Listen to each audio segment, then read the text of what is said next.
কলিজার টুকরা যুবক ভাইয়েরা, একটাবার কি আপনি চিন্তা করবেন না জীবনটা হেলাই খেলাই বেশি দিচ্ছে? আপনি কি একটাবার জাহান্নামের আগুন থেকে নিজেকে রক্ষা করবেন না?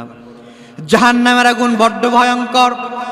জাহান্নামে গেলে আপনাকে বাঁচানোর মতো কেউ আর দুনিয়াতে থাকবে না। জাহান্নামে যদি একবার চলে যান নিজেকে আর রক্ষা করতে পারবেন না। এই জন্য প্রিয় কলিজার টুকরা যুবক ভাইয়েরা, আপনাদেরকে পায়ে হাত দিয়ে অনুরোধ করে বলি, যুবক ভাইয়েরা খবরদার খবরদার, জাহান্নামে যাওয়া যাবে না। জাহান্নামের আগুন কিন্তু সহ্য করতে পারবো না। জাহান্নামের আগুন এতটা ভয়ঙ্কর, দুনিয়ার আগুন কোথাও লাগলে সেই জায়গাটা পুড়ে যায়, ওই জায়গাটা ব্যথা লাগে। কিন্তু জাহান্নামের আগুন শরীরের যেই জায়গায় লাগুক না কেন, পুরো কলিজাটা পুড়ে ছারখার হয়ে যাবে, পরিজার কুলে ছারখার হয়ে যাবে। খবরদার, এজন্য প্রিয় ভাইয়েরা, যুবক ভাইদেরকে বলতে চাই, জাহান্নামের আগুন থেকে নিজেকে বাঁচান। এখনো সময় রয়েছে, আর নিজেকে জাহান্নামের দিকে আগাবেন না, নিজেকে আর জাহান্নামের দিকে পরিচালিত করবেন না। জান্নাতের দিকে নিজেকে নিয়ে আসুন। জান্নাতের দিকে নিজেকে নিয়ে এসে জান্নাতি হিসেবে নিজেকে কবুল করিয়ে নিন। এই জন্য আল্লাহ রাব্বুল আলামিন বলছেন, বান্দারে তোমাদেরকে আমি সৃষ্টি করেছি। কেন সৃষ্টি করেছি তোমরা কি জানো নাকি? ও যুবকেরা, তোমরা একটু কানটা খুলে দিয়ে শোনো। আল্লাহ রাব্বুল আলামিন বলছেন, ওয়ামা খালাকতুল জিন্না ওয়াল ইনসা ইল্লা লিয়াবুদুন। আল্লাহু আকবার। আল্লাহ রাব্বুল আলামিন বলছেন, দুনিয়ার গোলামেরা শোনো, ও দুনিয়ার মানুষেরা শোনো, তোমাদেরকে কেন বানিয়েছি তোমরা কি জানো নাকি? তোমাদেরকে বানানো হয়েছে কেবলমাত্র, শুধুমাত্র আমি আল্লাহর গোলামি করবা, আমি আল্লাহর দাসত্ব করবা, আমি আল্লাহর ইবাদত করবা। এই জন্য করে আমি রব্বুল আলামিন তোমাদেরকে বানিয়েছি। তোমরা কোন মানুষের গোলামি করবা না, মানুষের দাসত্ব করবা না, নেতার গোলামি করবা না, নেতার দাসত্ব করবা না। কেবলমাত্র শুধুমাত্র আমি আল্লাহর ইবাদত করবা, আমি আল্লাহর গোলামি করবা, আমি আল্লাহর দাসত্ব করবা। আর আমি আল্লাহর গোলামি করতে পারলে, আমি আল্লাহর দাসত্ব করতে পারলে, আমি রব্বুল আলামিন তোমাদের থেকে এমনি এমনি ইবাদত করে নেব। বিষয়টা এমন নয়, বরঞ্চ আমি আল্লাহ খুশি হয়ে তোমাদেরকে বড় বড় 3টা পুরস্কার দিয়ে ধন্য করব। পড়েন সুবহানাল্লাহ। বড় বড় 3টা পুরস্কার আল্লাহ রাব্বুল আলামিন আমাদেরকে দেবেন। 1 নাম্বার পুরস্কার, আল্লাহ রাব্বুল আলামিন বলছেন, দুনিয়াতে যারা আমার ইবাদত করবে, দুনিয়াতে যারা আমার গোলামি করবে, দুনিয়াতে যারা আমার দাসত্ব করবে, আমি আল্লাহ খুশি হয়ে 1 নাম্বার তাদের পুরস্কার দিয়ে দেব। রব্বুল আলামিন সুন্দর করে সূরাতুল কুরাইশের ভিতরে বলে দিচ্ছেন, ফালইয়াবুদু রাব্ব হাযাল বাইত আল্লাযী আত'আমাহুম মিন জু'ইন ওয়া আমানাহুম মিন খাউফ। আল্লাহু আকবার। আল্লাহ রাব্বুল আলামিন বলছেন, দুনিয়ার গোলামেরা শোনো শোনো, তোমরা যদি আমি আল্লাহর ইবাদত করো, আমি আল্লাহর গোলামি করো, আমি আল্লাহর দাসত্ব করো, আমি আল্লাহ 1 নাম্বার পুরস্কার তোমাদেরকে বলে দিলাম। দুনিয়াতে যত ভয় রয়েছে, দুনিয়াতে যত টেনশন রয়েছে, সমস্ত ভয়, সমস্ত টেনশন আমি আল্লাহ নিজ দায়িত্বে তোমাদের থেকে দূর করে দেব। তাহলে আমাদের ভয়, টেনশন দূর করে দেবেন, একটু বলেন তো তিনি কে? আল্লাহ দূর করে দেবে। এজন্য আমাদের কোনো টেনশন নাই, আমাদের কোনো ভয় নাই। শুধুমাত্র যদি আমরা আল্লাহ পাকের ইবাদত করতে পারি, আল্লাহর গোলামি করতে পারি, আল্লাহর দাসত্ব করতে পারি, আল্লাহ সব ভয় দূর করে দেবে। সুবহানাল্লাহ পড়েন। এজন্য প্রিয় ভাইরা, প্রিয় বন্ধুগণ, খবরদার খবরদার, আল্লাহ বলছেন, বান্দারা আমার ইবাদত করো, আমার গোলামি করো, আমার দাসত্ব করো। আমি আল্লাহর 1 নাম্বার পুরস্কার তোমাদেরকে দিয়ে দিলাম। সেটা হলো, তোমাদের দুনিয়াতে যত ভয় রয়েছে, দুনিয়াতে যত টেনশন রয়েছে, সমস্ত ভয়, সমস্ত টেনশন আমি রব্বুল আলামিন দূর করে দেব। সুবহানাল্লাহ। আল্লাহকে বললাম, আল্লাহ 1 নাম্বার পুরস্কার পেলাম। ও আল্লাহ, আপনি এবার বলেন নাম্বার 2 পুরস্কার আমাদেরকে কি দিবেন? জানার দরকার আছে না নাই? আল্লাহ বললেন, আল্লাহ, ও আল্লাহ, আপনি আমাদেরকে 3টা পুরস্কার দিবেন। 1 নাম্বার পুরস্কার ভয় দূর করে দেবেন। নাম্বার 2 পুরস্কারটা এবার বলে দেন, বলেন তো কোনো জিনিস করার পরে যদি পুরস্কার পাওয়া যায় ওই জিনিসের উপর আকর্ষণ বাড়ে না কমে? বাড়ে।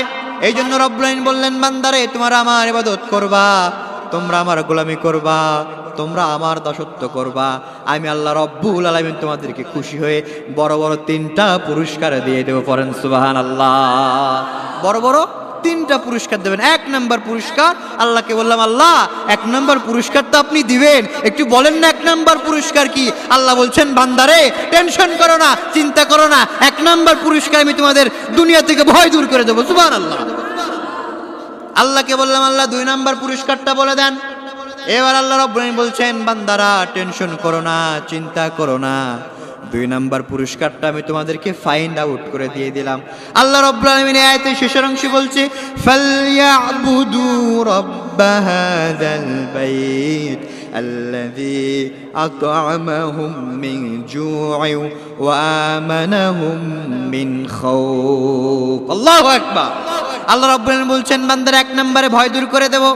নাম্বার 2 হলো, তোমাদের যখন ক্ষুধা লাগবে, তোমাদের যখন রিজিকের প্রয়োজন হবে, তোমাদের যখন টাকা পয়সার প্রয়োজন হবে, আমি আল্লাহর ইবাদত করবা, আমি আল্লাহর গোলামি করবা, আমি আল্লাহর দাসত্ব করবা, আমি আল্লাহ রব্বুল আলামিন তোমাদের রিজিকের টেনশনটাও দূর করে দেব। সুবহানাল্লাহ। তাহলে 1 নম্বর পুরস্কার যদি আমরা ধরে নেই, দুনিয়াতে রিজিকের ব্যবস্থা করে দেবেন কে? একটু জোরে বলেন না, কে? আল্লাহ রিজিকের ব্যবস্থা করে দেবে। আর নাম্বার 2, দুনিয়াতে যত প্রকার ভয় আছে, যত প্রকার টেনশন আছে, সমস্ত টেনশন দূর করে দেবেন কে? আল্লাহ। এই জন্য 2টা পুরস্কার পেয়ে গেলাম। আল্লাহকে বললাম, আল্লাহ দুনিয়াতে 2টা পুরস্কার দিলেন, এবার 3 নম্বর পুরস্কারটা একটু বলবেন না? আল্লাহ বললেন, বান্দারে টেনশন করো না, চিন্তা করো না, অস্থির হয়ো না, আমি আল্লাহ আছি। আমি আল্লাহ দুনিয়াতে 2টা পুরস্কার দিয়ে দিলাম। 3 নম্বর পুরস্কারটা দুনিয়ায় দেব না, সরাসরি আখিরাতে দিয়ে তোমাদেরকে ধন্য করে দেবো। পড়েন সুবহানাল্লাহ। আল্লাহকে বললাম, আল্লাহ দুনিয়াতে দিলেন 2টা, বাকি আছে কয়টা? 1টা বাকি আছে। আল্লাহকে বললাম, আল্লাহ 1টা কবে দিবেন আপনি একটু বলেন? আল্লাহ বললেন, বান্দা টেনশন করো না, চিন্তা করো না, ও 1টা কিয়ামতের ময়দানে তোমাদেরকে দিয়ে আমি রব্বুল আলামিন মহা সাফল্যিত করে দেব। পড়েন সুবহানাল্লাহ। এবার আল্লাহকে বললাম, আল্লাহ সেই মহা সাফল্যটা কি আপনি একটু বলেন? আল্লাহ রাব্বুল আলামিন বলছেন, বান্দারে সেই মহা সাফল্যটা হলো আমি আল্লাহ তোমাদেরকে সুন্দর করে বলে দিলাম, ফাদখুলি ফি ইবাদি ওয়াদখুলি জান্নাতি। আল্লাহু আকবার। আল্লাহ রাব্বুল আলামিনকে বললাম, আল্লাহ 3 নম্বর পুরস্কারটা বলেন।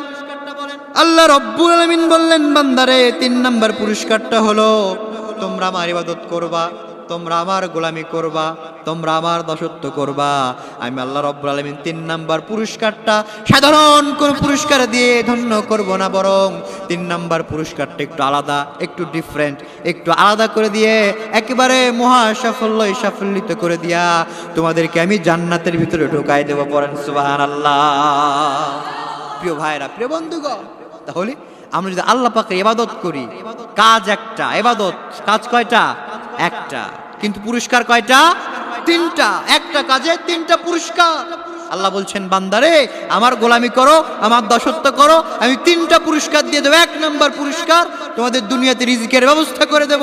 নাম্বার 2, ভয় দূর করে দেব। আর নাম্বার 3, তোমাদেরকে জান্নাত দিয়ে দেবো। পড়েন সুবহানাল্লাহ। এবার বলেন, আল্লাহ পাকের ইবাদত করার দরকার আছে না নাই? আচ্ছা, আল্লাহর ইবাদত করতে হবে, কারণ আমাদের জন্মই তো হয়েছে আল্লাহর ইবাদত করার জন্য। আমাদের জন্মই তো আল্লাহ পাক ইবাদতের জন্য করেই দিয়েছেন। আল্লাহ তাআলা বলছে, ওয়ামা খালাকুতুল জিন্না ওয়াল ইনসা ইল্লা লিয়াবুদুন। মানুষ এবং জিন জাতি সবাই কেবলমাত্র শুধুমাত্র আমি আল্লাহর ইবাদত করবে, এই জন্য করেই তাদেরকে আমি বানিয়েছি। সুবহানাল্লাহ পড়েন। এই জন্য আল্লাহ রাব্বুল আলামিন সুন্দর করে বলছেন, বান্দারে তোমরা যদি আমার ইবাদত করতে পারো, আমি তোমাদেরকে 3টা পুরস্কার শুধু দেব তাই নয়, আমি আল্লাহ রাব্বুল আলামিন তোমাদেরকে দুনিয়ার ভিতরে যত কল্যাণ রয়েছে, যত ভালো রয়েছে, যত বরকত রয়েছে, যত রহমত রয়েছে, তোমাদের পায়ের নিচে আমি বিছিয়ে দেব। সুবহানাল্লাহ। এই জন্য প্রিয় ভাইরা, প্রিয় বন্ধুগণ, খবরদার, আল্লাহ নাফরমানি করা যাবে না। আল্লাহ বাধ্য হয়, আল্লাহর অবাধ্য হয়ে যায় এমন কোনো কথা বলা যাবে না। আল্লাহর নাফরমানির দিকে যাওয়া যাবে না। এজন্য রব্বুল আলামিন সুন্দর করে অন্য জায়গায় বলছেন বান্দারে ওয়াকাদা রাব্বুকা আল্লা তা'বুদু ইল্লা ইয়্যা ওয়া বিল ওয়ালিদাইনি ইহসানা। আল্লাহু আকবার। আল্লাহ বলছেন বান্দারে আমার কাছ থেকে ফয়সালা দিয়ে দিয়েছি, আমি আল্লাহ রায় দিয়ে দিয়েছি, আমি আল্লাহ ফয়সালা দিয়ে দিয়েছি। কি ফয়সালা? কেবলমাত্র ইবাদত হবে কার? সবাই বলেন না, ইবাদত হবে কার? আল্লাহ। আল্লাহর ইবাদত করতে হবে। আল্লাহর ইবাদত ছাড়া দ্বিতীয় কোনো কাজ মুমিনের হতে পারে না। এবার আসুন, ইবাদত কাকে বলে? ইবাদতের সংজ্ঞা কি? What is definition of ibadah? ইবাদতের সংজ্ঞা কি? এক কথায় মানবতার উপকার হয়, আল্লাহ খুশি হয় এমন যত কাজ আছে সবগুলোকে যিনি ইবাদত হিসেবে গণ্য করে নেবেন তিনি কে? আল্লাহ। আল্লাহর দেখানো পথে রসুলের আদর্শ অনুসরণ করে যদি আমরা প্রত্যেকটা কাজ করতে পারি ওটাই ইবাদত। আমরা সকালবেলা ঘুম থেকে যখন উঠবো, আবার রাত্রিবেলা যখন ঘুমাতে যাব, এর মাঝখানে যত কাজ করব প্রত্যেকটা কাজ আমাদের জন্য ইবাদত হিসেবে গণ্য করবেন কে? আল্লাহ। আল্লাহ গণ্য করে দেবে। এজন্য প্রিয় ভাইরা, প্রিয় বন্ধুগণ, ইবাদত আমরা শুধু মনে করি নামাজ, রোজা, হজ, যাকাত, এগুলোই শুধু মনে করি ইবাদত। আচ্ছা বলেন তো, এগুলোই কি শুধু ইবাদত? না, এগুলোর বাইরে আরো ইবাদত আছে, অনেক ইবাদত আছে যেগুলো আমরা জানি না, অনেক ইবাদত রয়েছে যেগুলো আমরা মনেই করি না। অথচ বিশ্ব নবী বলেছেন রাস্তায় যদি একটা কষ্টদায়ক বস্তু পড়ে থাকে ওটা তোমরা একটু সরিয়ে দাও, ওটাকে একটু রাস্তা থেকে তুলে অন্য জায়গায় অন্যত্র ফেলে দাও। এই যে ছোট্ট একটা কাজ তুমি করে নিলা, এই ছোট্ট একটা কাজ করার কারণে রব্বুল আলামিন ওই কাজটাকে ইবাদত হিসেবে গণ্য করে নেবেন। সুবহানাল্লাহ।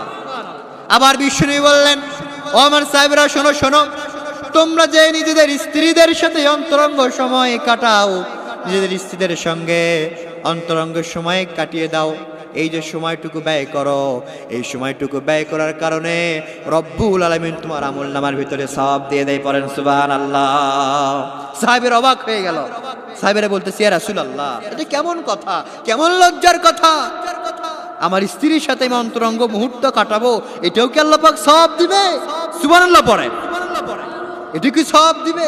সঙ্গে সঙ্গে বিষ্ণু বললেন, সাহাবীরা, এই অন্তরঙ্গ মুহূর্তটা তোমরা যদি স্ত্রীদের সাথে না কাটিয়ে যদি ভাবির সাথে কাটাতা, অন্যান্য পরনারীর সাথে কাটাতা, গুনাহ আছে না নাই?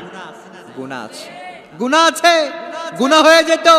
কিন্তু শুধুমাত্র বৈবাহিক সম্পর্কের কারণে তোমার স্ত্রীর সাথে, হালাল স্ত্রীর সাথে করার কারণে তোমার আমলনামে সওয়াব দিয়ে দেবেন কে?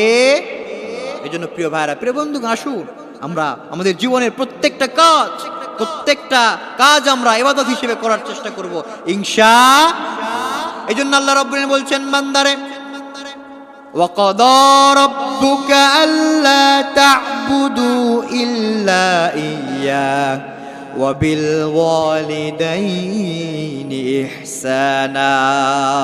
আল্লাহ রাব্বুল আলামিন বললেন, বান্দারা আমার কাছ থেকে ফয়সালা হয়ে গিয়েছে, আমার কাছ থেকে অর্ডার হয়ে গিয়েছে, রায় হয়ে গিয়েছে, কেবলমাত্র শুধুমাত্র ইবাদত করতে হবে কার? সবাই বলেন কার? আল্লাহর ইবাদত করতে হবে। আল্লাহর ইবাদত যারা করবে তারা কখনো মানুষের উপরে জুলুম করতে পারে নাকি? তারা কখনো মানুষের উপর জুলুম করতে পারে না। যারা আল্লাহর বান্দা হবে, রহমানের যারা বান্দা হবে, তারা কখনো মানুষের উপরে জুলুম করতে পারে না, নির্যাতন করতে পারে না, পাখির মতো গুলি করে কেউ মানুষকে মারতে পারে না। কথা বলেন ঠিক কিনা? কখনো মারতে পারে না। কারণ যে আল্লাহর বান্দা হবে, যে আল্লাহর ইবাদত করবে, যে আল্লাহর গোলাম হবে, তারা কখনো মানুষের উপরে জুলুম করতে পারে না, নির্যাতন করতে পারে না। কথা বলেন ঠিক কিনা? এজন্য প্রিয় ভাইরা, প্রিয় বন্ধুগণ, মনে রাখবেন, যারা আল্লাহর বান্দা হয়, যারা আল্লাহর গোলাম হয়, তারা কখনো মানুষকে জুলুম করতে পারে না, নির্যাতন করতে পারে না, জুলুমের স্ট্রিমগুলো চালাতে পারে না। তারা সবসময় মানুষের মানবতার কাজ করে, মানবতার ফেরিওয়ালা হয়ে যায়। এই জন্য প্রিয় ভাইরা, প্রিয় বন্ধুগণ, যারা একমাত্র আল্লাহর ইবাদত করবে, আল্লাহর বান্দা হবে, তারা কখনো জুলুম করবে না, নির্যাতন করবে না। আমার ভাইরা, আমার বন্ধুগণ, সেই জন্য আল্লাহ রাব্বুল আলামিন বলছেন, বান্দারে, আমি আল্লাহর যারা ইবাদত করবে, আমি আল্লাহর যারা গোলামি করবে, আমি আল্লাহর ইবাদত যারা করবে তারা বড্ড বিনয়ী হবে।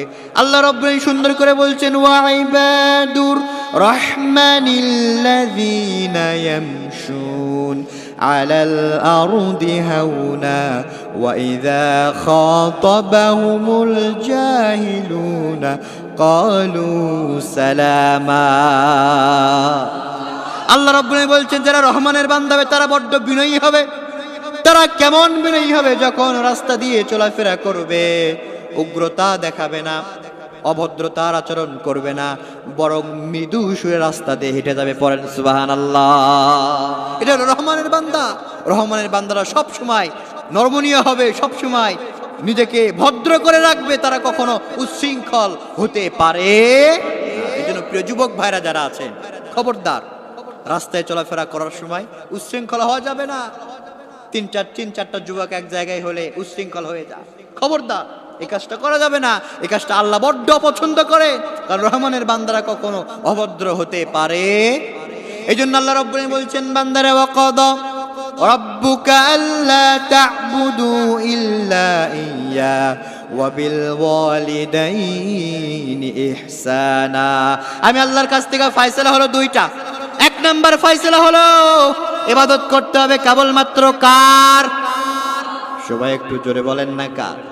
আপনাদের ক্ষুধা লাগছে? কষ্ট পাচ্ছেন আপনারা?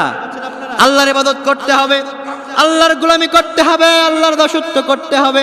এরপরে 2 নাম্বার রব্বুল আলামিন বললেন, বান্দারা আমি আল্লাহর গোলামি করবা, আমি আল্লাহর দাসত্ব করবা, পুরস্কার পাবা তিনটা পুরস্কার পাওয়ার পরে একটি কাজ যদি তোমরা করতে পারো, আমি আল্লাহ রব্বুল আলামিন কথা দিলাম, অর্ডার দিয়ে দিলাম, ঘোষণা দিয়ে দিলাম, তোমাদের আর কোনো টেনশন থাকবে না, চিন্তা থাকবে না। 2 নাম্বার কাজটা যদি করতে পারো, রব্বুল আলামিনকে বললাম, আল্লাহ 2 নাম্বার কাজটাকে আপনি বলেন। আল্লাহ রব্বুল আলামিন সুন্দর করে বলছেন, ওয়া বিল ওয়ালিদাইনি ইহসানা। আল্লাহু আকবার। ওয়া বিল ওয়ালিদাইনি ইহসানা। আমি আল্লাহর গোলামি করবা, আমি আল্লাহর দাসত্ব করবা, আমি আল্লাহর গোলামি দাসত্ব করার পরে তোমাদের উপরে দায়িত্ব হলো তোমার বৃদ্ধ পিতামাতা তুমি সেবা করবা। সুবহানাল্লাহ পড়েন। পিতামাতার খেদমত করতে হবে। পিতামাতা যদি খুশি হয়ে যায়, আকাশের মালিক যিনি খুশি হয়ে যাবেন তিনি কে? আল্লাহ খুশি হয়ে যাবেন। রেদার রাব্বি রেদাল ওয়ালিদ ওয়া সাখাতু রাব্বি ফি সাখাতুল ওয়ালিদ। পিতামাতা খুশি, আরশের মালিক খুশি হয়ে যাবেন। পিতামাতা নারাজ হয়ে গেলে আরশের মালিক নারাজ হয়ে যাবে। এজন্য খবরদার, খবরদার প্রিয় ভাইয়েরা, কলিজার টুকরা মুসল্লিরা, আপনাদেরকে বলতে চাই, খবরদার, খবরদার, পিতামাতা কষ্ট পায়, মা বাবা কষ্ট পায়, এমন কোনো কথা বলা যাবে না, এমন কোনো আচরণ করা যাবে না। এমন কোন আচরণ যদি আপনি করে ফেলেন, আমরা করে ফেলি, আল্লাহ কিন্তু কিয়ামতের দিন জাহান্নামের আগুন দিয়ে আমাদেরকে জ্বালিয়ে দেবে। ঠিক কিনা? জাহান্নামের আগুনে জ্বালিয়ে দেবে। খবরদার, পিতামাতা কষ্ট পায়, পিতামাতা মনে আঘাত পায়, এমন কোনো কাজ করা যাবে না। কারণ পিতামাতা খুশি, আরশের মালিক খুশি হয়ে যাবে। পিতামাতা নারাজ, আরশের মালিক নারাজ হয়ে যাবে। এই জন্য প্রিয় ভাইরা, প্রিয় বন্ধুগণ, খবরদার, পিতামাতা যেন কষ্ট না পায়, পিতামাতার কষ্ট হয় এমন কোনো কাজ করা যাবে না। পিতামাতা কষ্ট হয়ে যদি দোয়া বদদোয়া করে দেয়, সেটাও কবুল করে নেবেন কে? সবাই বলেন কে? আবার পিতামাতা যদি খুশি হয়ে দোয়া করে, ওই দোয়াটাও কবুল করে নেবেন কে? মুসা আলাইহিস সালাতু ওয়াস সালামের জামানায় একজন কসাই ছিল। সেই কসাইয়ের মা কসাইয়ের জন্য দোয়া করত, আল্লাহ আমার স্বামী নাই, আমার দুনিয়াতে কেউ নাই, আমি আমার সন্তানের উপর এতটাই খুশি হয়ে গেলাম, আমি আমার সন্তানের জন্য দোয়া করে দিলাম, আল্লাহ আমার এই সন্তানকে এই জামানার নবী মুসার সাথে আপনি জান্নাত দিয়ে। ছোট দোয়া না বড় দোয়া? জোরে বলেন, ছোট দোয়া না বড় দোয়া? বড় দোয়া। মুসা আলাইহিস সালাতু ওয়াস সালামের জামানায় একজন কসাইয়ের মা দোয়া করলো কসাইয়ের জন্য। কসাই এবার মনে মনে চিন্তা করে, আল্লাহ আমার তো তেমন কোনো আমল নাই, কোন আমলের কারণে আমার মায়ের দোয়াটা কবুল হবে? এবার কসাই চিন্তা করে, আল্লাহ আমার মায়ের দোয়াটা মনে হয় কবুল হবে না। কিন্তু বলেন তো, মায়ের দোয়া করার সঙ্গে সঙ্গে কবুল করে নেন কে? আকাশের মালিক আল্লাহ রাব্বুল আলামিন কবুল করে নিয়েছেন। আকাশের মালিক কবুল করে নিয়েছেন। হঠাৎ করে একদিন পয়গম্বর পয়গম্বর একদিন আল্লাহকে জিজ্ঞেস করলেন, মুসা আলাইহিস সালাতু ওয়াস সালাম, ও আল্লাহ, আপনি আমাকে জামানার নবী বানিয়েছেন, আপনি আমাকে তাওরাত কিতাব দিয়েছেন, আপনি একটু বলেন আমার সাথে আমার জান্নাতের সঙ্গী কে হবে, আমার সাথে আমার জান্নাতে পাশের ফ্ল্যাটে কে থাকবে, আমার প্রতিবেশী কে হবে, আপনি একটু বলেন।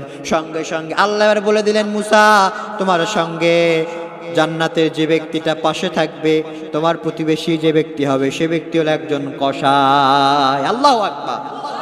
কসাই থাকবে। মুসা আলাইহিস সালাতু ওয়াস সালাম অবাক হয়ে গেলেন। মুসা আলাইহিস সালাতু ওয়াস সালাম আল্লাহকে বলেন, আল্লাহ, আপনার খাইয়া দেয় কাম না। আল্লাহু আকবার বলেন। মুসা আলাইহিস সালাতু ওয়াস সালাম এমন লোক ছিলেন, এমন নবী ছিলেন, মাঝে মাঝে আল্লাহকে বেকায়দায় ফেলতে চাইতেন, আল্লাহকে প্রশ্ন করতেন। একদিন আল্লাহকে প্রশ্ন করতেছে, আল্লাহ, আপনি এত বড় পৃথিবী চালান, আমি মুসা মাঝে মাঝে আপনার সাথে কথা বলি, তুর পাহাড়ে আসি, দু একদিন রাত্রেবেলা না ঘুমালে চোখ জ্বলে, আচ্ছা আপনি তো ঘুমান না, আপনার কি চোখ জ্বলে না, আপনার কি ঘুম পায় না, আপনার কি কষ্ট হয় না? আল্লাহ বলেন, মুসা, তুমি কি বিশ্বাস করো না? মুসা আলাইহিস সালাতু ওয়াস সালাম বলতেছে, আল্লাহ, বিশ্বাস তো করি, কিন্তু একটু দেখলে ভালো হতো। দেখলে ঈমান বাড়ে না কমে? বাড়ে, ঈমান বেড়ে যায়। এবার মুসা আলাইহিস সালাতু ওয়াস সালামকে বললেন, ঠিক আছে, যাও, এক গ্লাস পানি নিয়ে আসো। পানি নিয়ে গ্লাস হাতে করে মুসা আলাইহিস সালাতু ওয়াস সালাম দাঁড়িয়ে আছে। মুসা আলাইহিস সালাতু ওয়াস সালাম দাঁড়িয়ে আছে পানি হাতে। মুসা আলাইহিস সালাতু ওয়াস সালামের মনটা বড্ড খারাপ হয়ে গেল। মুসা আলাইহিস সালাতু ওয়াস সালাম যখন মন ভার করে দাঁড়িয়ে আছে, আল্লাহ এবারে বললেন, মুসা, তোমার মন খারাপ কেন? মুসা আলাইহিস সালাতু ওয়াস সালাম বলেন, আল্লাহ, আমি হলাম এই জামানার নবী, আপনি আমাকে তাওরাত ধরে রাখতে বলেন, সারা রাত রাখতে বলবেন, কোনো সমস্যা ছিল না, কিন্তু আপনি আমাকে এক গ্লাস পানি ধরতে বললেন কেন? এটা তো আমার স্ট্যাটাসে লেগে যায়, এটা তো আমার সম্মানে লেগে যায়, আমি কি করব? এবার মুসা আলাইহিস সালাতু ওয়াস সালাম বললেন, ও আল্লাহ, তাড়াতাড়ি আপনি কি করবেন করেন, আমার ধৈর্য নেই অত। আল্লাহ বললেন, ঠিক আছে, যাও, আমি এক্ষুনি আমার কাজ শুরু করে দিলাম। সঙ্গে সঙ্গে মুসা আলাইহিস সালাতু ওয়াস সালামের চোখে দিয়ে দিলেন ঘুম। ঘুম চলে আসলো, ঠাস করে হাত থেকে গ্লাসটা পড়ে গেল। গ্লাসটা পড়ে যাওয়ার পরে গ্লাসটা মাটিতে পড়ে ভেঙে চুরমার হয়ে গেল। মুসা আলাইহিস সালাতু ওয়াস সালাম আবার জাগ্রত হয়ে আল্লাহকে বললেন, আল্লাহ, আমি ঘুমে চলে আসছি, ঘুম আসার কারণে আমি তো আমার হাত থেকে গ্লাসটা পড়ে গিয়েছে, কিন্তু ঘুম দিয়েছেন আপনি, এর কারণে দোষটা হয়েছে আপনার। আপনি যদি ঘুম না দিতেন গ্লাসটা পড়ে যেত না, এই জন্য দোষটা হলো আপনার। আল্লাহ এবার বললেন, ঠিক আছে, দোষটা যখন আমাকে দিয়ে দিলা, তবে তুমি কি বুঝতে পারলা বলো? এবার মুসা আলাইহিস সালাতু ওয়াস সালাম বললেন, আল্লাহ, আমি বুঝতে পেরেছি, আমি বুঝতে পেরেছি, আর বুঝতে বাকি নাই। এই যে বিশ্ব ব্রহ্মাণ্ড আপনি চালান, এক সেকেন্ডের জন্য যদি আপনি ঘুমিয়ে যান, বিশ্ব ব্রহ্মাণ্ড একটার সাথে আরেকটা লেগে ভেঙে চুরে চুরমার হয়ে যাবে, কোনোটা কন্ট্রোল করতে পারবেন না। এই জন্যই আপনার চোখে কোনো ঘুম নাই। পড়েন সুবহানাল্লাহ। আপনার চোখে কোনো ঘুম নাই। মুসা আলাইহিস সালাতু ওয়াস সালাম বিশ্বাস করে নিল। এই মুসা আলাইহিস সালাতু ওয়াস সালাম একদিন আল্লাহকে জিজ্ঞেস করতেছে, আল্লাহ, আপনি আমাকে জান্নাত দিবেন তো ঠিক আছে, প্রত্যেক নবীকে তো আপনি জান্নাত দিবেন, একটু বলেন আমার পাশের ফ্ল্যাটের লোক কে হবে, আমার পাশের বাড়িতে কে থাকবে? আল্লাহ বললেন, তোমার পাশের বাড়িতে থাকবে একজন কসাই। মুসা আলাইহিস সালাতু ওয়াস সালাম ওয়াক হয়ে গেলে আল্লাহকে বলেন, আল্লাহ, আমার পাশের ফ্ল্যাটের লোক একজন ওলিকে দেন, একজন নবীকে দেন, একজন আলেমকে দেন, তা না দিয়ে একজন কসাইকে দিলেন, এর কারণ কি? আল্লাহ বললেন, মুসা, কেন দিলাম, কি জন্য দিলাম, যাও অমুক জায়গায় গিয়ে খোঁজ নিয়ে আসো, খোঁজ নিয়ে দেখো কোন কারণে তাকে আমি জান্নাত দিয়েছি তোমার সাথে। পড়েন সুবহানাল্লাহ। কোন কারণে দিয়েছি, যাও। মুসা আলাইহিস সালাতু ওয়াস সালাম চলে গেলেন। মুসা আলাইহিস সালাতু ওয়াস সালাম চলে গেলেন ওই কসাইয়ের দোকানে। কসাইয়ের দোকানে যাওয়ার পরে মুসা আলাইহিস সালাতু ওয়াস সালাম এবার ওই কসাইকে বললেন, ও ভাই, আমি আজকে আপনার বাড়িতে মেহমান হিসেবে যেতে চাই। ওই কসাই বললেন, আহলান ওয়া সাহলান, চলেন, কোনো সমস্যা নাই, কোনো টেনশন নাই, আমার বাড়িতে কেউ নাই, আমার শুধু একটা মা আছে আর আমি আমার বাড়িতে থাকি, আপনি চলেন, আমার সাধ্য অনুযায়ী আপনাকে মেহমানদারিত্ব আমি করব। এবার মুসা আলাইহিস সালাতু ওয়াস সালামকে নিয়ে কসাইটা চলে গেল নিজের বাড়িতে। বাড়িতে যাওয়ার পরে মুসা আলাইহিস সালাতু ওয়াস সালামকে একটা ঘরে বসতে দিয়া ওই কসাইটা অন্য একটা ঘরের ভিতরে চলে গেল। ঘরের ভিতরে যাওয়ার পরে একটা বৃদ্ধ মহিলাকে আস্তে করে হাতের উপর করে নিয়ে কাপড়গুলো চেঞ্জ করে দিল, পরিবর্তন করে দিল। পরিবর্তন করে দেওয়ার পরে খাবার ওই মহিলাকে খাইয়ে দিল। খাইয়ে দেওয়ার পরে ওই মহিলাটা আল্লাহর কাছে আবার হাত তুলে দোয়া করতেছে, আল্লাহ আল্লাহ প্রত্যেক দিনের মতো আমার এই সন্তানটা আমার খেদমত করলো, আল্লাহ আমি খুশি হইয়া আমার সন্তানের জন্য আমি দোয়া করে দিলাম, এই জামানার পয়গম্বর মুসার সাথে আমার সন্তান কসাইয়ের তুমি থাকার ব্যবস্থা করে দিও জান্নাতে। সুবহানাল্লাহ পড়ে থাকার ব্যবস্থা করে দিও। মুসা আলাইহিস সালাম শোনার পর অবাক হয়ে গেলে। মুসা আলাইহিস সালাম এবার চিন্তা করেন, আসলে কানেকশনটা তো এই জায়গায় তো সূত্রপাত হয়েছে। মুসা আলাইহিস সালাম এবার চিন্তা করলেন, ওই কসাইকে আস্তে করে ডাক দিয়ে কাছে নিয়ে বসলেন। বসার পরে মুসা আলাইহিস সালাম ওই কসাইকে বললেন, ভাই আপনি যে মহিলাকে সেবা যত্ন করলেন, খাইয়ে দিলেন, সেবা করলেন, একটু বলেন তো ওই মহিলাটা আপনার সম্পর্কে কে হয়?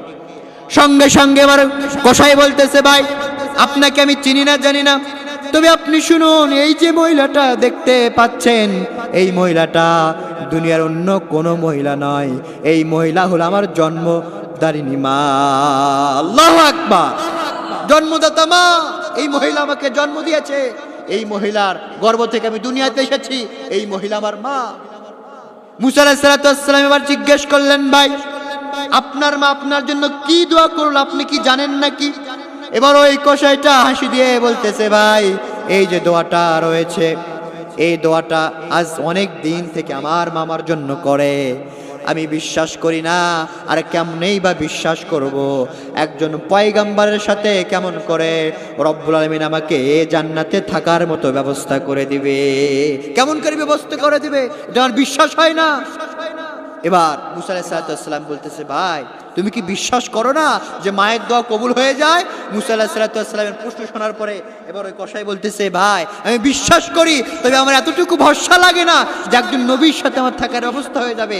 মুসা আলাইহিস সালাম বললেন, ভাই টেনশন করো না, চিন্তা করো না, আমার আল্লাহ আমাকে জানিয়ে দিয়েছে তোমার মায়ের দোয়া আল্লাহ রাব্বুল আলামিন কবুল করে নেয়া, তোমাকে আমি নবীর সাথে, আমি মুসা নবীর সাথে জান্নাতে থাকার ব্যবস্থা করে দিতে পারেন। সুবহানাল্লাহ, ব্যবস্থা করে দিয়েছে।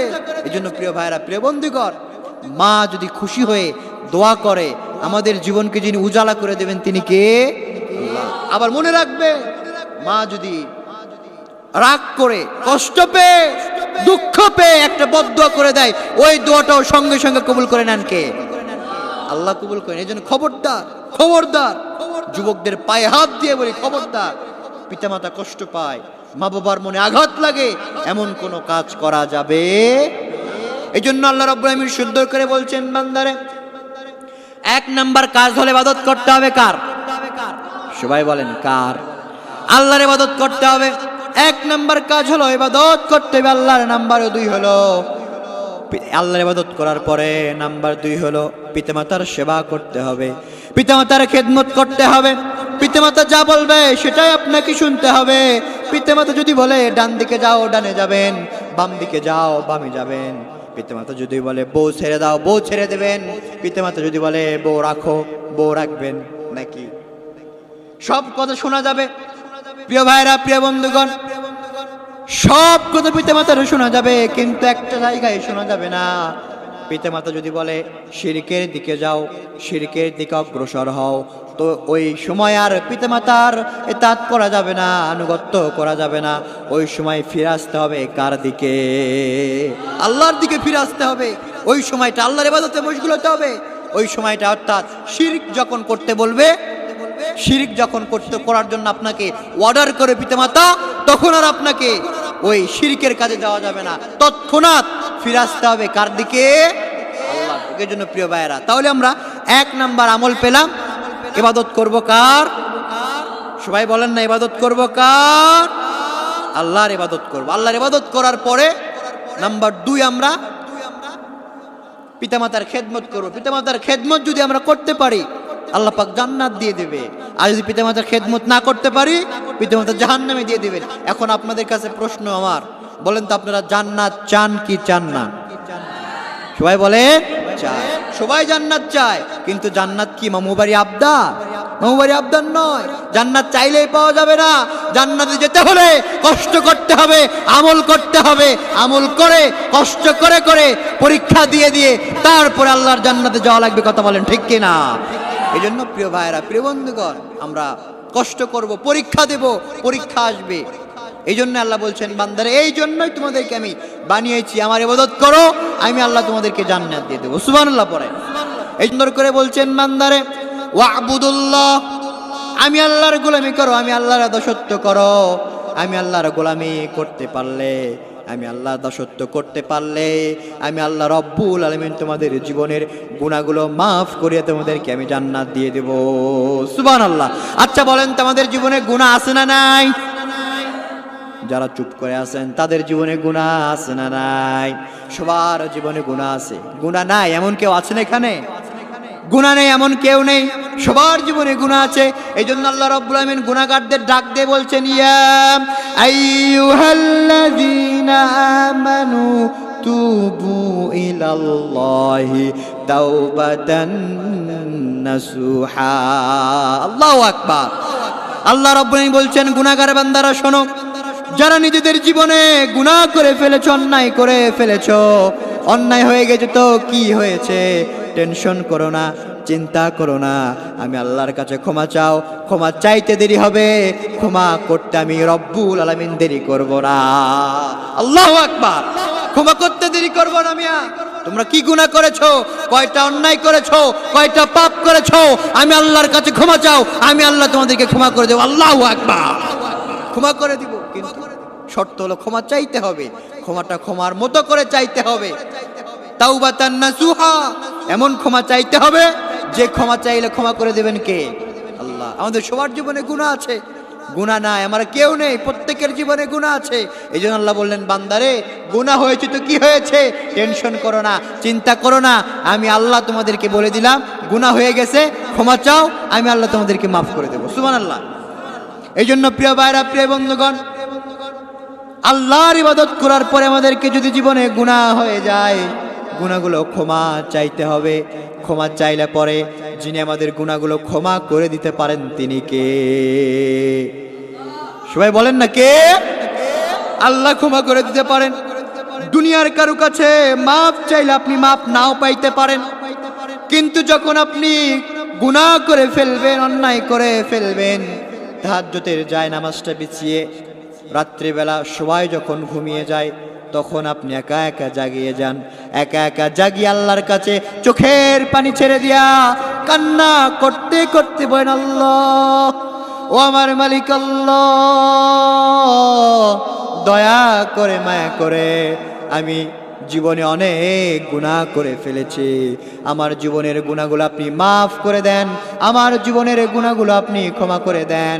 এরকম করে ক্ষমা চাইতে পারলে, চোখের পানি দিয়ে জায়নামাজ ভিজিয়ে দিলে, যিনি আপনার জীবনের গুনাহগুলো মাফ করে দেবেন তিনি কে? আল্লাহ মাফ করে দেবে। এই জন্য আল্লাহ বলছেন, বান্দারে ইয়া আইয়ুহাল্লাযীনা আমানু তুবু ইলাল্লাহি তাওবাতান নাসুহা। কয়টা গুনাহ করেছো, কয়টা অন্যায় করেছো, কত জুলুম করেছো, কত অন্যায় করেছো, আমি আল্লাহর কাছে ক্ষমা চাও। আমি আল্লাহর কাছে ক্ষমা চাওয়ার কারণে আমি আল্লাহ রাব্বুল আলামিন তোমাদের জীবনের গুনাহগুলো মাফ করে দেব। বলেন সুবহানাল্লাহ। এই জন্য প্রিয় ভাইরা, প্রিয় বন্ধুগণ, এই পৃথিবীতে যত জালিম রয়েছে, জালিমরা কখনো স্থায়িত্ব থাকতে পারে না, স্থায়ী থাকতে পারে না, চিরকাল থাকতে পারে না। চিরকাল থাকবে বা কেমনে? প্রত্যেকের জীবনে মৃত্যু, মৃত্যু নামক শব্দটা আছে না নাই? মৃত্যু আছে। মৃত্যু যখন এসে যাবে, কেউ আর চিরকাল থাকতে পারবে না। মৃত্যু যখন একবার চলে আসবে, মৃত্যু ধরে ফেলবে। মৃত্যু ধরে ফেললে আর কি কেউ কখনো বাঁচতে পারবে নাকি? কথা বলেন, বাঁচতে পারবে? বাঁচতে পারবে না। এই পৃথিবীতে সবচেয়ে বড় জালিম ছিল ফেরাউন। এই পৃথিবীতে সবচেয়ে বড় জালিম ছিল নমরুদ। ফেরাউন, নমরুদ, হামান এখন কি আছে নাকি? ফেরাউন নেই, হামান নেই, নমরুদ নেই, কেউ নেই, কিন্তু তাদের প্রেতাত্মারা রয়েছে, তারাও কি এক সময় থাকবে নাকি? এই জন্য কবি কত সুন্দর করে বলছেন, পৃথিবীতে কেউ স্থায়ী হয় না, হোক না সে ফিরাউন কিবা নমরুদ। কেউ ভাবে চিরকাল রয় না, কেউ ভাবে চিরকাল রয় না, ঠিক কি না সবাই? পৃথিবীতে কেউ স্থায়ী হয় না, হোক না সে ফিরাউন কিবা নমরুদ। কেউ ভাবে চিরকাল রয় না, কেউ ভাবে চিরকাল রয় না, ঠিক কি না? এই পৃথিবীতে কেউ চিরকাল থাকতে পারবে না। সবচেয়ে বড় জালিম ছিল নমরুদ, সবচেয়ে বড় জালিম ছিল ফেরাউন। তারা আজকে আছে নাকি? তারা আজকে নাই, দুনিয়া থেকে বিদায় হয়ে গিয়েছে, ইতিহাসের ডাস্টবিনে তারা নিক্ষিপ্ত হয়ে গিয়েছে। ফিরাউন যেমন টিকতে পারে নাই, হামান যেমন টিকতে পারে নাই, আবু জাহেল যেমন টিকতে পারে নাই, এখনো যারা নতুন করে ফিরাউন হবে, নতুন করে আবু জাহেল হবে, নতুন করে জালিম হবে, তারাও টিকতে পারবে না। কথা বলেন মুসলমান, ঠিক কিনা? টিকতে পারবে না। তারাও একদিন দুনিয়া থেকে বিদায় নিয়ে যাবে, পৃথিবীতে কেউ টিকতে পারবে না। ফিরাউন এসেছিল, 600 বছর বেঁচেছিল। ফিরাউন এত নির্যাতন করেছে, এত জুলুম করেছে। ফিরাউন 600 বছর পরে আজ কি ফিরাউন দুনিয়াতে আছে? ফিরাউন নেই। আবু জাহেল এসেছিল, নমরুদ এসেছিল, কেউ দুনিয়াতে নেই, সবাই চলে গিয়েছে। এখনো যারা নতুন করে জালিম হওয়ার চেষ্টা করবে, নতুন করে ফ্যাসিস্ট হওয়ার চেষ্টা করবে, নতুন করে ফেরাউনের উত্তরসূরি হওয়ার চেষ্টা করবে, তারাও দুনিয়া থেকে বিদায় হবে। কথা বলেন মুসলমান, ঠিক কিনা? এই জন্য প্রিয় ভাইরা, প্রিয় বন্ধুগণ, আমাদের চেতনা হারানো চলবে না, আমাদেরকে ফ্রাস্ট্রেট হওয়া যাবে না। সব সময় আশা ভরসা রাখতে হবে কার উপরে? আল্লাহর উপর। এই জন্য প্রিয় ভাইরা, বলছিলাম আমরা ইবাদত করব কার? একটু সবাই বলেন না, ইবাদত করব কার? আল্লাহর ইবাদত করব। আল্লাহর ইবাদত করলেই লাভ, আল্লাহর ইবাদত করলেই সওয়াব, আল্লাহর ইবাদত করলেই জান্নাত দিবেন কে? আল্লাহ দিয়ে দিবেন। এই জন্য প্রিয় ভাই, আসুন আমরা আল্লাহর ইবাদতের দিকে নিজেকে ধাবিত করি, আল্লাহর ইবাদত করি। নাম্বার 2, পিতামাতার খেদমত। 1 নাম্বার কাজ হলো ওয়া'বুদুল্লাহ, একমাত্র ইবাদত করব কার? আল্লাহ। নাম্বার 2, পিতামাতার খেদমত করব। পিতামাতার খেদমত করলে, পিতামাতা যদি আপনার জন্য দোয়া করে, আপনাকে যিনি জান্নাতি বানিয়ে দিতে পারেন তিনি কে? আল্লাহ বানিয়ে দিতে পারেন। আবার পিতামাতা যদি বদদোয়া করে, পিতামাতা আপনার জন্য বদদোয়া করলে সেই বদদোয়া কবুল করে নেন কে? আল্লাহ কবুল করে নেন। আলকামা রাদিয়াল্লাহু তাআলা আনহুর কথা মনে পড়ে গেল। বিশ্ব নবীর সাহাবীর কালিমা মুখ দিয়ে বের হয় না, মৃত্যুর সময় চলে আসে। বিশ্ব নবী জলিল কদর সাহাবী হওয়ার পরে তার মুখ দিয়ে কালিমা বের হয় না। একদিন চলে যায়, দুদিন চলে যায়, কালিমা বের হয় না মুখ দিয়ে। সবাই অবাক হয়ে গেল, এত বড় একজন সাহাবী হওয়ার পরেও, বিশ্ব নবীর সাহাবী হওয়ার পরেও তার মুখ থেকে কালিমা কেন বের হচ্ছে না? কোন কারণে বের হচ্ছে না? এবার সবাই অবাক হয়ে গেল। অবাক হয়ে বিশ্ব নবীর দরবারে চলে গেল। বিশ্ব নবীকে গিয়ে বলতেছে, ইয়া রাসূলুল্লাহ, ইয়া হাবিবাল্লাহ, আলকামার মুখ দিয়ে কালিমা বের হয় না, কালিমা বের হয় না, কি করব? তাই সে তো অনেক কষ্ট পাচ্ছে। এবার বিশ্বনবী বললেন, যাও যাও যাও, কে আছো বিশ্বনবীর তরফ থেকে গিয়ে তাকে কালিমার তালকিন দিয়ে দাও, তাকে কালিমা পড়ানোর চেষ্টা করো। সবাই গিয়ে কালিমা পড়ায়। একদিন চলে যায়, দুদিন চলে যায়, তাও আলকামার মুখ থেকে কালিমা বের হয় না। এবার সর্বশেষ বিশ্বনবী নিজে চলে আসলেন। বিশ্বনবী আসার পরে বিশ্বনবী আলকামাকে যখন দেখলেন কালিমা বের হয় না মুখ দিয়ে, বিশ্বনবী নিজেও পড়ানোর চেষ্টা করলেন, তবুও বের হয় না। বিশ্বনবী এবার আলকামার স্ত্রীকে ডাক দিয়ে বলছেন, আলকামারে, তোমার স্ত্রী কোথায়? স্ত্রী চলে আসলো। স্ত্রী চলে আসার পরে আলকামার স্ত্রীকে জিজ্ঞেস করা হলো, আলকামার স্ত্রী, তুমি বলো তো আলকামা কেমন ছিল? আলকামার চরিত্র কেমন ছিল? স্ত্রী এক কথায় বলল, ইয়া রাসূলুল্লাহ, ইয়া হাবিবাল্লাহ, আলকামার চরিত্র খুবই ভালো ছিল, খুবই নমনীয় ছিল। এবার বিশ্বনবী বললেন, তাহলে আলকামার মা বাবা বেঁচে আছে নাকি? আলকামার স্ত্রী বললেন, ইয়া রাসূলুল্লাহ, আলকামার বাবা মারা গেছে, মা শুধু বেঁচে আছে। এবার আলকামার স্ত্রীকে বলা হলো, আলকামার মাকে ডাক দাও। মাকে ডেকে নিয়ে আসা হলো। মাকে ডেকে নিয়ে আসার পরে আলকামার মাকে জিজ্ঞেস করা হলো, আলকামার মা, তুমি একটু বলো তো তোমার সন্তানের চরিত্র কেমন ছিল? তুমি একটু বলো তো তোমার সন্তানের আখলাক কেমন ছিল? তোমার সন্তান তোমার সাথে কেমন ব্যবহার করত? সঙ্গে সঙ্গে আলকামার মা আবার কান্না করতে করতে বলতেছে, ইয়া রাসূলুল্লাহ, ইয়া হাবিবাল্লাহ, আমার সন্তান ভালো ছিল, তবে আমার সন্তানের একটা আচরণ আমার কাছে খারাপ লেগেছে, আমার কলিজায় দাগ লেগে গিয়েছে। আমার সন্তানকে আমি ক্ষমা করতে পারি নাই, যার কারণে আমার সন্তানের উপরে আমি রাগ করে আছি। আমার সন্তানকে আমি কোনোদিন ক্ষমা করতে পারবো না, কোনোদিন ক্ষমা করতে পারবো না। আলকামার মায়ের কথা শুনে বিশ্বনবী অবাক হয়ে গেলেন। বিশ্বনবী বললেন, আলকামার মা, তুমি তোমার সন্তানকে ক্ষমা করে দাও।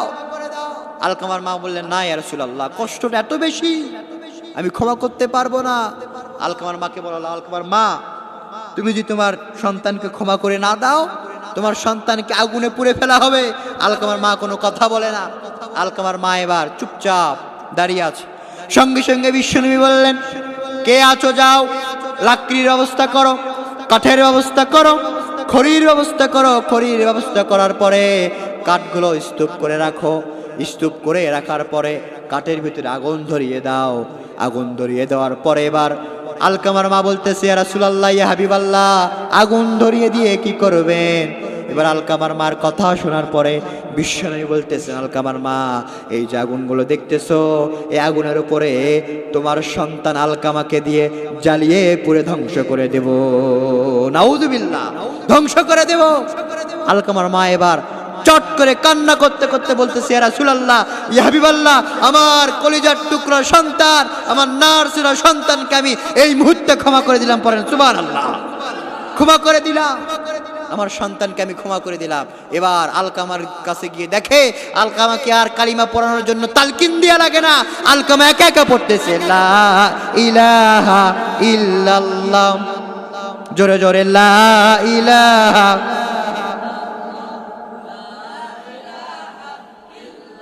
আর জোরে লা ইলাহা,